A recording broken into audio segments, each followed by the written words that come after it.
se nós não nos arrependermos dos nossos erros, então o Espírito de Deus não pode habitar no coração de alguém que não se arrepende. Então a palavra de confrontação, ela vem, não é para nos ferir, não é para nos machucar, mas é para nos fazer pensar sobre o que nós estamos fazendo a respeito da nossa vida espiritual, a respeito da nossa trajetória. É por isso que no Apocalipse o Senhor Jesus, ele foi bem claro e enfático e disse com toda a sua palavra: eu castigo e repreendo todos aqueles quando amam. Há outro versículo que ainda diz: se o Senhor não te repreende, porque você não é filho dele, porque os filhos ele repreende, os filhos ele encoraja, os filhos ele dá direção, os filhos ele trabalha, e a palavra diz para que não sejamos condenados por Satanás. Vejam então a realidade dos fariseus. Quem eram os fariseus? O que os fariseus faziam? E por que os fariseus atrapalharam tanto Jesus a pregar? Se você olhar bem para o contexto bíblico, vai lembrar que uma vez os fariseus perguntaram a Jesus se era lícito dar dinheiro ou dar tributo a César ou não. A intenção dos fariseus era que Jesus dissesse que era lícito dar dinheiro a César. Assim, a multidão que era oprimida pelos altos impostos ficariam chateados e abandonariam Jesus. Mas se Jesus dissesse não é lícito dar tributo, era um crime. Ele seria ali acusado como inimigo do Estado. Então, irmãos, nós percebemos vários outros momentos que esse grupo interrogava Jesus e sempre atrapalhava Jesus. Mas quem são esses homens? Quem são esses fariseus? A história conta que eles começaram com uma boa intenção. Quando o império de Alexandre o Grande tentou helenizar, ou tentou ensinar o grego, tentou trazer a cultura grega para Israel, esses homens eles se levantaram contra essa ideia e eles disseram: nós amamos a palavra do Senhor, nós vamos separar, nós vamos viver nos desertos, nós vamos viver em fuga, mas nós não vamos aceitar esse tipo de mudança. Nós temos um compromisso com a palavra de Deus. Então eles começaram de uma forma positiva, mas com o tempo eles foram ganhando espaço na política.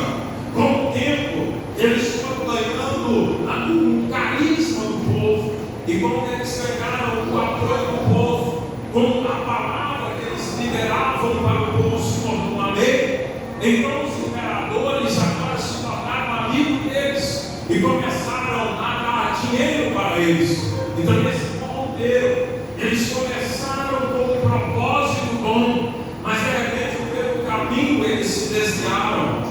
Eles passaram a pregar um outro evangelho, eles passaram a anunciar às pessoas um outro Messias com outra característica. Se você observar no livro de Isaías, ali estão todas as características de Jesus, como ele deveria vir. Ele já veio, já nasceu, já morreu, já ressuscitou, mas a missão dos fariseus era ensinar as pessoas como Jesus viria, para que elas glorificassem o nome de Jesus.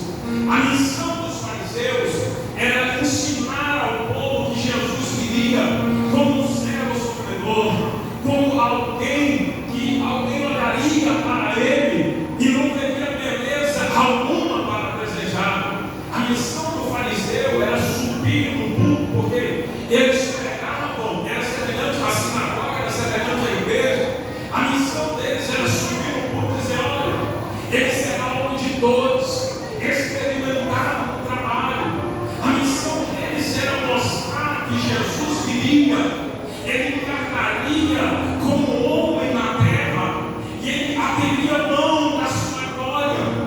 Ele está assentado diante dos anjos, dizendo: santo, santo é o Senhor dos exércitos, a tua glória, ela cobre toda a terra. Mas a missão deles era mostrar que Jesus viria de uma forma humilde, que os homens às vezes até o rejeitariam, porque muitas A pessoa é valorizada, é tratada por aquilo que ela tem ou aquilo que ela aparenta que tem. Mas Deus olha no interior, Deus olha o sentimento, Deus olha a alma. Era isso que era a missão, a responsabilidade do fariseu, de pregar a palavra, o evangelho sério. Mas sabe o que eles começaram a pregar lá na sinagoga de Nazaré? Porque lá em Nazaré tinha uma sinagoga, lá tinha uma igreja. O fariseu subia no púlpito da igreja e começava a pregar o evangelho da ostentação. Eles começavam a dizer: olha, Jesus virá com muito ouro, muita glória. Jesus virá montado em mais de 1 milhão de cavalos brancos e todos nós seremos ricos. Nós vamos ter lugares nos melhores banquetes. Nós vamos ter títulos de honra, honorários, nossos nomes estarão nas praças. Ele vai trazer de volta a glória que Salomão, que Davi um dia trouxe para Israel. Veja, meus queridos irmãos, a palavra de Deus realmente promete isso, mas ela promete para a segunda vinda de Jesus. Eles conheciam os textos da palavra de Deus, mas eles se desviaram da sua responsabilidade e não pregaram o evangelho sério, e começaram a pregar prosperidade, e começaram a pregar um Jesus que dá carro, que dá roupa, mas que não transforma, e começaram a pregar o evangelho, mas de poder, de glória, de fama, de coisas humanas, de forma tal que se passaram 30 anos e Jesus estava no meio deles. Jesus estava ali, homem de dores, nascendo naquela cidade, crescendo naquela cidade de Nazaré, fabricando móveis, ajudando seu pai, frequentando a sinagoga, e as pessoas olhavam para Jesus e não conseguiam enxergar nele o Messias, mas apenas o carpinteiro com as suas mãos calejadas. Não conseguia admirá-lo pela grandeza, de esvaziar da sua majestade, da sua divindade. Ele estava no culto, mas não era percebido. Ele estava no momento da palavra, mas ninguém percebia que a própria palavra estava entre eles.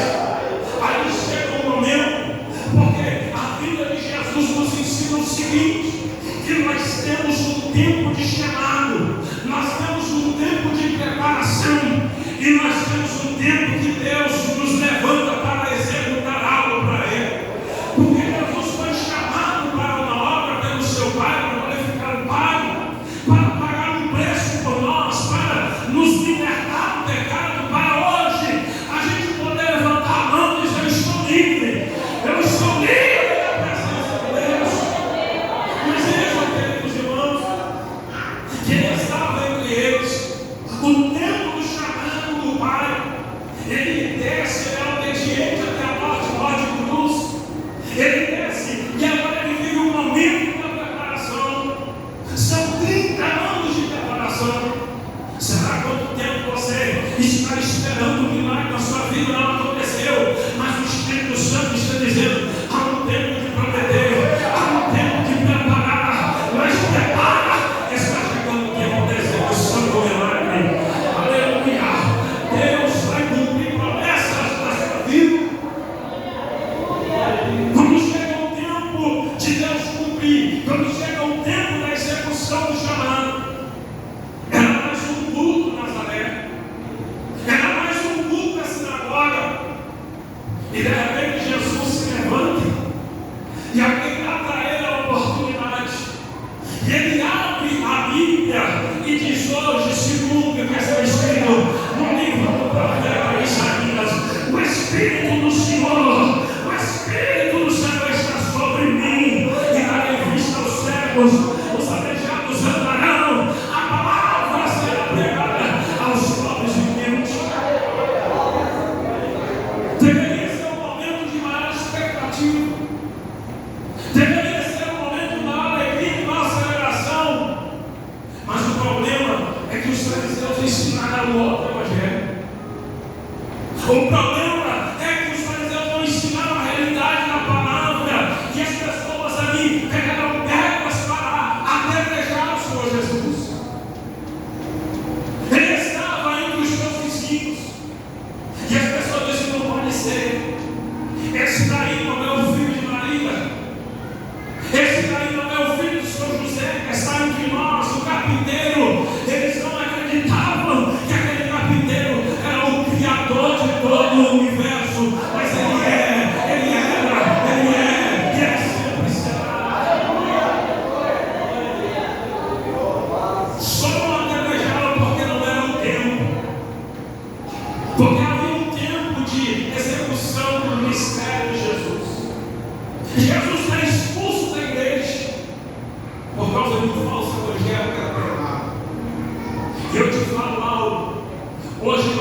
estamos vivendo um tempo onde o falso evangelho está sendo pregado, está sendo disseminado nas redes sociais.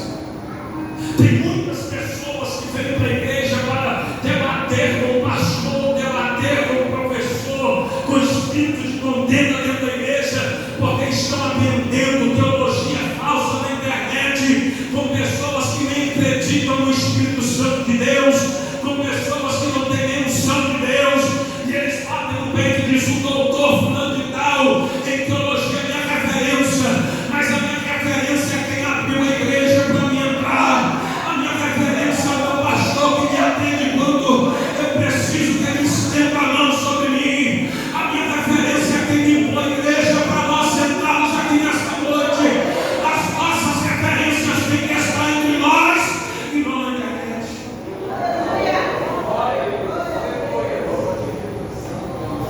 O falso evangelho faz as pessoas procurarem glória para si. O falso evangelho faz as pessoas se orgulharem, enquanto deveriam olhar para Jesus e imaginar: como pode, sendo rei, desceu à terra e se fez servo e lavou os pés dos seus discípulos. O verdadeiro evangelho, ele vem no nosso coração e diz: humilha, porque o seu Senhor, sendo tudo, se fez nada por você. Ele é justo, ele não merece a condenação, mas por causa da sua justiça ele pode te justificar. Ele te justificou para a glória do Pai. Jesus sai da sinagoga, não poderia entrar mais dentro da igreja. E lá em Apocalipse, irmãos, quando sai o verdadeiro evangelho, o Espírito Santo também sai da igreja. Você quer ver uma igreja forte? Então ela tem que ter um culto forte. Você quer ver uma igreja cheia da unção, como eu vi aqui nesta noite? É porque aqui tem valorização da palavra de Deus. Não está errado, meus irmãos, nós fazemos campanha, mas está errado vivermos só de campanha e não temos um momento de escola dominical, um momento de estudo da palavra de Deus, para aprofundarmos e aprendermos a amar mais o nosso Deus. Jesus foi mandado para fora da igreja. A palavra diz que tentaram apedrejá-lo, mas não apedrejou porque não era o tempo. Jesus sai dali e fica mais um dia em Nazaré. A palavra diz algo que me choca, diz assim: e ele não pôde fazer ali muitos milagres por causa da incredulidade nossa. A incredulidade era um bloqueio para acontecer o milagre de Deus na vida de alguém. Mas eu profetizo fé sobre a sua vida. Eu profetizo aqui em nome de Jesus Cristo que se você entrou aqui sem fé, você vai comportar semelhante àquele homem que Jesus se aproximou dele e disse: você tem fé para ser curado? Ele disse: Jesus, me ajuda na minha fé, aumenta a minha fé. Ele está dizendo: eu posso até não ter fé, mas eu tenho humildade, eu tenho dependência, e eu coloco aos pés da cruz o meu problema, e o Senhor soluciona o seu problema aqui nessa noite.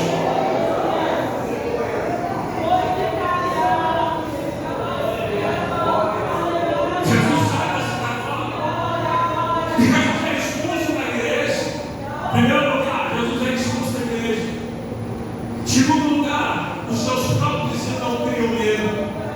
Terceiro lugar, os próprios irmãos de Jesus começaram a duvidar. Diz a palavra de Deus, quer dizer assim para ele: você que gosta de aparecer, desce para Jerusalém, lá tem mais pessoas. Você está numa cidade interior, você está num lugar assim fechado, então desce para lá que tem mais gente, para você se aparecer. A Bíblia diz assim: os seus irmãos não criam nele. Mas havia alguém ali que tinha a plena certeza, porque ela ouviu o anjo de Deus dizer a ela: bendita é tu entre as mulheres, e bendito é o fruto do teu ventre, e tu chamarás Jesus, e ele livrará o teu povo dos teus pecados.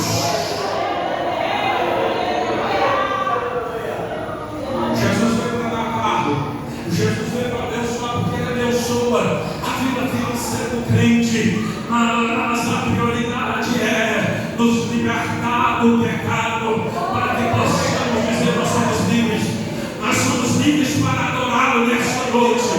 O diabo pode até acusar, mas toda acusação cai por terra, porque diz falamos: nenhuma condenação há para os que estão em Cristo Jesus.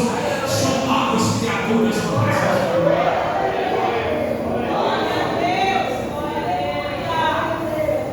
Entre os fariseus, Jesus não podia levantar discípulo, porque os fariseus eram os doutores da ciência. Entre os fariseus, Jesus não conseguiu chamar alguém, sabe por quê? Porque eles estavam cheios demais de conhecimento, e quem está cheio demais, que acha que sabe demais, não tem espaço para aprender com Deus, não tem espaço para aprender com a vida, não tem espaço para aprender com o pastor, não tem espaço para aprender com a criança. Por quê? Se acha que está cheio. Jesus então vai na contramão da lógica, e ele vai caminhando na direção do mar. E quem está ali? Está ali alguns homens jogando a rede sobre o mar. E do mar vem um homem decepcionado, as suas redes vazias, passou a noite inteira pescando, mas ele tinha uma qualidade extraordinária. Ele jogou a rede uma vez, não deu certo, ele tentou de novo. Ele jogou a rede 2 horas da manhã, 3 horas da manhã. Ele foi tentando, e Deus olhou para ele e disse que esse tem característica de discípulo, porque ele não desiste, porque ele vai até o final. Deus está dizendo para alguém aqui: para muitos você não tem característica de discípulo, mas eu conheço a sua persistência, eu conheço o teu trabalho na minha presença, e eu vou te levar para a terra, diz o Senhor. Vamos ter promessas na tua vida do Senhor.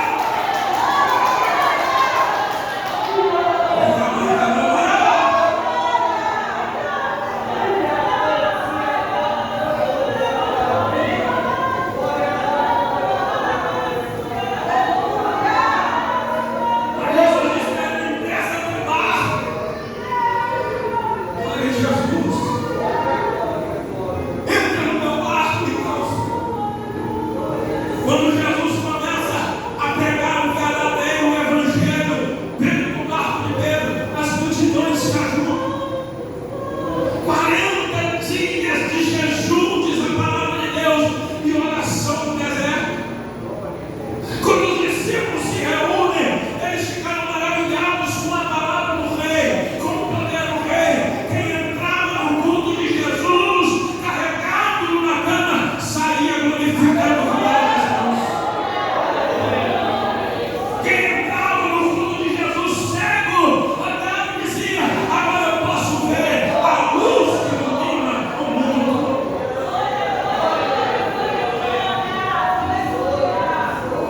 Porque a luz que conhecemos é uma imitação da verdadeira luz.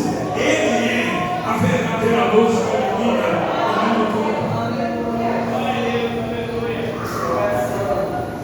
E todos queriam ser discípulos. A barriga doía, ele multiplicava o pão. 40 dias de oração, de jejum, de consagração. Jesus olha para aquela multidão e diz: eu preciso escolher aqui os meus discípulos, eu preciso escolher aqui 12 homens. E quando ele disse isso, 40 dias de oração para nós bastaria para tomar uma decisão importante. Mas Jesus disse: espera, calma, acalma, pois eu preciso ir ao monte. 40 dias de oração seria suficiente, irmãos, para tomarmos qualquer decisão. Mas Jesus disse: espera, porque eu preciso orar antes de fazer essa decisão. Uma noite mais em secreto com meu Pai. Quanto tempo você ora antes de tomar uma decisão?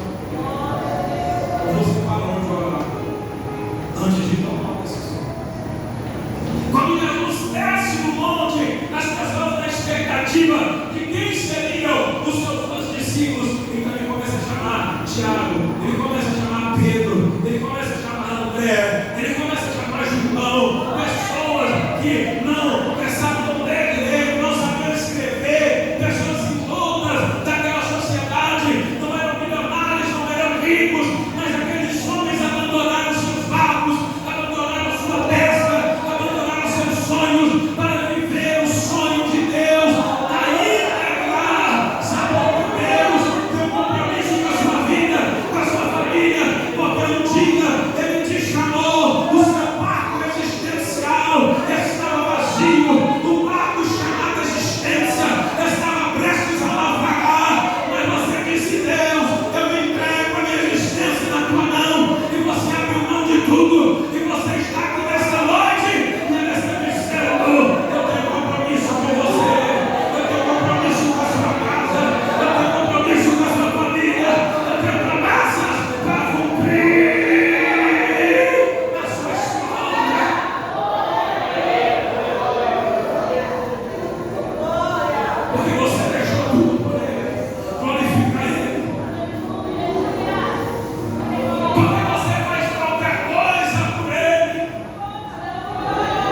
inocente de Deus, a sua boca libera para Deus.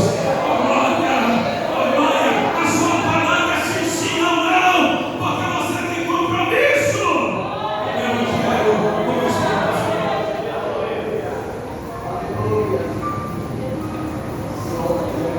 Os fariseus, eles saíam das praças e deixavam os seus olhos sujos, os seus cabelos bagunçados, e quem passava dizia: nós estamos jejuando, nós somos profetas, nós somos homens de Deus,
Deus, eu preciso ser renovado no meu amor, no meu sentimento. Eu não serei um líder do conjunto, eu vou lançar palavras agressivas que vão desviar as pessoas da igreja. O Espírito Santo está dizendo para nós nesta noite: cuida do teu coração, da tua alma, perdoa, ama, dá uma segunda chance, aperta a mão do irmão, da irmã, joga fora o coração na gaveta de mágoa, não, irmão, já passou. Deixa Cristo resplandecer na tua vida, na tua chamada, porque nós somos discípulos, nós temos uma missão, nós temos o Evangelho verdadeiro para pregar para os homens também.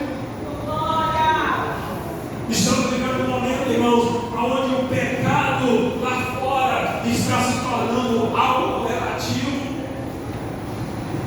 Estamos vivendo um momento onde as pessoas lá fora, na internet, nas redes sociais, e você pergunta assim: mas o que nós temos a ver com redes sociais, pregador? Infelizmente está influenciando os jovens dentro da nossa igreja. Eu e você, que já chegamos à idade de amadurecimento, que temos experiências com Deus, que conhecemos a Deus, não muda nada, mas há uma nova geração e Deus coloca em nossos ombros a responsabilidade de anunciar o verdadeiro Evangelho para essa nova geração. Pessoas, irmãos, que estão dizendo: nós temos que fazer algumas alterações na Bíblia. Já há um projeto de lei para arrancar alguns versículos da Bíblia e já começar a fazer isso na Bíblia online. Eles disseram: nós vamos transformar a Bíblia online, mas não é o homem que transforma a Bíblia, é a Bíblia que transforma o homem, é a Bíblia que tem transformado os drogados, é a Bíblia que tem transformado essa sociedade. Essa sociedade tem uma dívida impagável com a palavra de Deus. Quantos assaltantes hoje estão com a palavra na mão? Por causa da Bíblia. E se nós não pregarmos isso, nós vamos ser jovens e vamos olhar e dizer: realmente, tal versículo é agressivo mesmo. Realmente, há um grupo da sociedade que vai se ofender com esse versículo. Deixa eu te falar uma coisa: se não há confrontação, não há arrependimento. Se não há arrependimento, não tem perdão. Se não tem perdão, não tem salvação. Sabe por quê? Noé foi tão criticado na sua época, porque sua mensagem incomodava. E a nossa pregação, ela tem que incomodar para que o nome do Senhor seja glorificado. Vamos acreditar nisso. Estamos, irmãos, vivendo os momentos finais da igreja na face da terra. Chegou o momento onde está se tornando normal. Um cantor evangélico vai lá e grava um hino, com um cantor que canta músicas pornográficas, músicas que são verdadeiras pornografias cantadas. E eles dizem assim: nós fizemos isso para ganhar aí para Jesus. Por que não escolhe um anônimo que está entre nós aqui, que tem voz, que é adorador então? Estão atrás de likes, estão atrás de seguidores. Há um evangelho de ostentação, há um evangelho podre por aí, de dinheiro, de luxúria, de pessoas famosas, cantores que estão caindo, coisas horríveis que estão acontecendo, mas Deus tem 7.000 na terra, e eu estou diante de uma igreja verdadeira que prega a palavra de Deus e não tem medo do inferno, não tem medo de Satanás. Nós não somos famosos, nós não queremos famosos em nossos altares. Famoso aqui é Jesus Cristo, pois a Bíblia diz: a fama dele é estatística.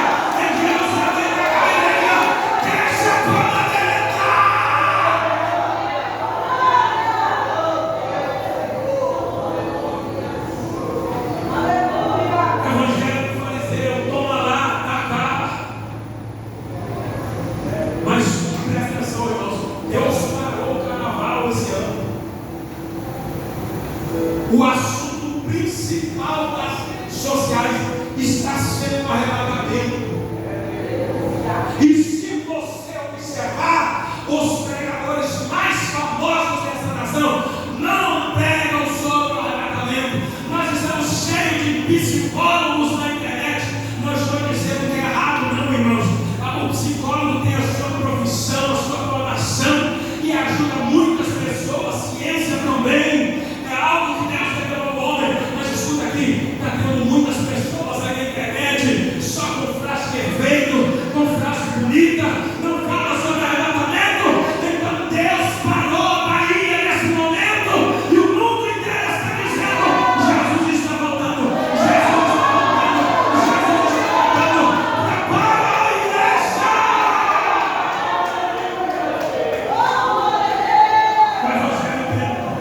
O evangelho tempo, quando os amigos querem ser levantados para pregar esse evangelho, com autoridade, com unção, com autoridade, com unção. Então receba agora a dose do Espírito Santo, receba curas aí na tua vida agora, receba a presença na tua vida aí agora. Há um mover sobrenatural nesta noite. Oh, glória a Deus! Espírito visita, Espírito renova mentes, Espírito transforma mentes, Espírito de Deus, enche a igreja.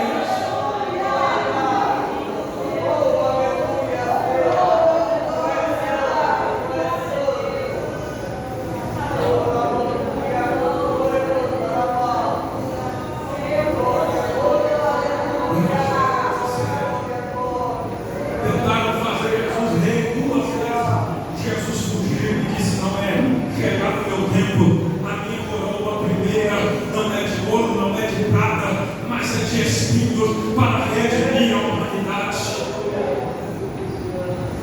Mas eu quero perguntar essa noite: será que tem alguém aqui que foi tocado pelo Espírito de Deus? Quer fazer aliança com essa igreja? Quer voltar para os seus 9 anos para afastar da igreja?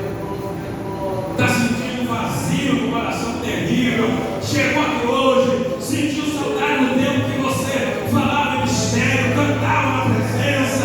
Nada substitui a presença do Espírito Santo de Deus. Nada pode substituir a presença de Deus. Tem alguém aqui nessa noite? Tem um jovem, tem um moço que quer voltar para a presença do Senhor. Se não tem, queridos, eu agradeço a oportunidade. Peço aos irmãos, as irmãs que oram comigo, em nome de Jesus.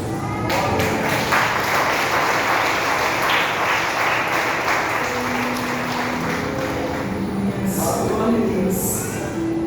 Nós ouvimos a palavra do Senhor. É aquilo que nós sempre falamos, irmãos. Nós servimos ao Senhor por aquilo que Ele é, por aquilo que Ele faz. Às vezes não tem os fariseus, às vezes não tem os escribas dentro da igreja.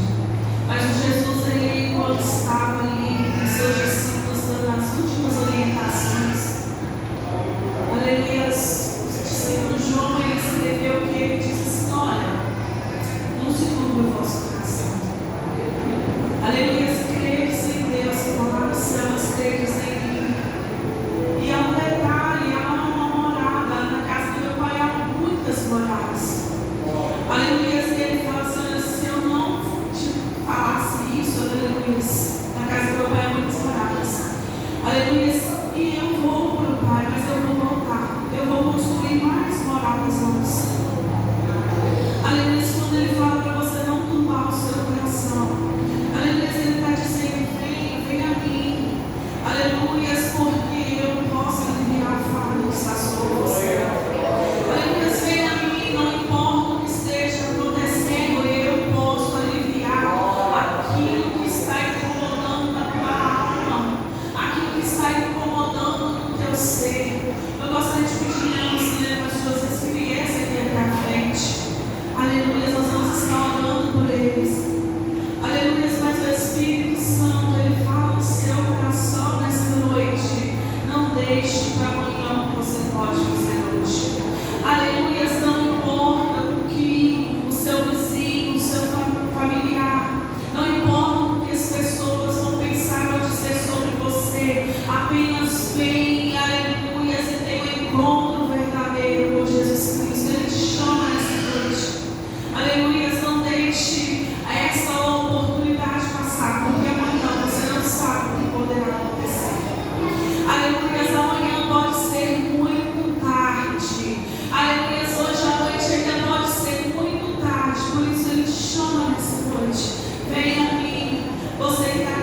E enquanto eles vêm aqui, irmãos, inclusive eu quero agradecer todos os irmãos que estiveram ali na coordenação, no antes do retiro, a equipe do jovem que nos ajudaram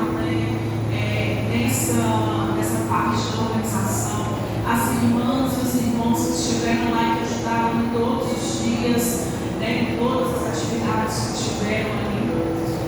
E a partir de julho, irmãos, nós vamos estar abrindo as inscrições para quem deseja participar do ano que vem. Vai ser R$35 de 6 vezes. Então, você que queira participar, vai ser de julho a dezembro. Nós vamos estar recebendo, nós vamos estar já fazendo cadeias. Então, quem quiser pode estar aí já passando o nome. E nós vamos estar já anotando. O pastor Zebir vai estar orando, recebendo os irmãos. Aleluia. Recebendo os irmãos aqui da igreja. Se você quiser ainda voltar unir também, você pode manifestar, nós estaremos orando por você. Irmãos, faça um favor, se colocar aqui em pé, e vamos receber a Deus para falar do que Jesus com vocês. E na realidade, a força do Senhor, a alegria do Senhor é a nossa força. E o perigo isso acontece em nós. Deus, engrandecido é o nome do Senhor para todos sempre. Porque se tira nós somos, mas o Senhor conosco prevalecendo. E aqui está o nosso irmão Josias, a nossa irmã Lucilene, que já tem retornado para ti ali naquele trabalho, naquele retiro. E agora está sendo apresentada para a igreja, porque já foi apresentado a ti. Deus dá para eles forças, dá para eles, meu Pai, felicidade, alegria, gozo e harmonia, cada dia mais e mais na tua presença. O prazer de estar na tua casa, Senhor, a condição para estar na tua casa, e que este casal, meu Pai, a cada dia, meu Pai, eu peço, Senhor, abrace eles, como também os demais, e a todos nós que aqui estamos. E a palavra, a mensagem que foi lida e explicada, que o Senhor venha, meu Pai, cada dia, não só esta, mas as demais foram, ficar, meu Pai, gravada em nossos corações, para que nós possamos, meu Pai, sentirmos a alegria de cada dia. Ó Senhor, está preparado para morar na glória. Este mundo chega para nós, mas a igreja do Senhor, ela chega suave, agradável ao Senhor. Por isso nós estamos aqui e somos gratos por esse casal, estas vidas que estará agora fazendo parte, ó Senhor, da igreja do Senhor. Abençoa-os e sempre Senhor, todas nós sempre, em nome do Pai, do Filho e do Espírito Santo de Deus. Amém e amém. E a igreja, palmas para o Senhor.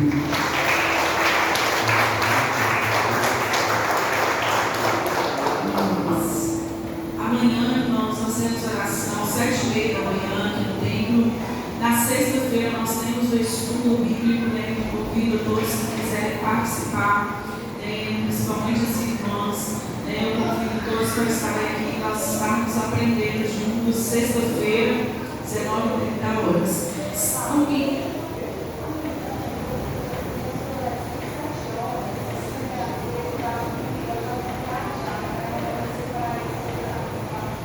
Amanhã também, irmãos, à noite vai ter, às 19 horas, vai ter o